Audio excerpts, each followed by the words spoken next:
இங்கே பாரு, இங்கே பாருண்ணே. இங்கே பாரு, இங்கே பாருண்டா. ஜெஜு என்ன செய்யுது? என்ன செய்யுது? என்ன செய்யுது? என்ன பண்ணி வச்சிருக்கிற? காலை கடிச்சு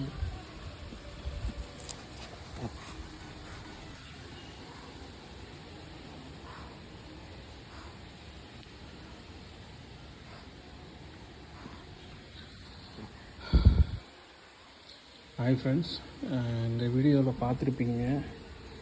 ஜேஜ் வந்து பார்த்திங்கன்னா அந்த காலை கடிக்கிறான். அதில் எதுவும் டிக்கு இருக்கா என்னன்னு தெரில, கண்ணுக்கு தெரியல. பட் 2 days முன்னாடி தான் வந்துட்டு அந்த டேப்லெட் வாங்கி கொடுத்தேன், டிக்கு டேப்லெட்டு. ஸோ அது போட்டோம் அப்படின்னா ஒரு 6 months வந்துட்டு டிக்கு வராது, இருக்காது அப்படின்ற மாதிரி சொன்னாங்க. போட்டு ஒரு 2-3 days ஆச்சு. பட் இன்னும் பார்த்திங்கன்னா இன்னமும் பயங்கரமாக சொரிகிறான். புண்ணாகி இருக்குது இந்த இடமேனு. ஸோ உங்களுக்கு ஏதாவது தெரிஞ்ச ரெமெடிஸ் இருந்துச்சு அப்படின்னா ஷேர் பண்ணுங்கள்.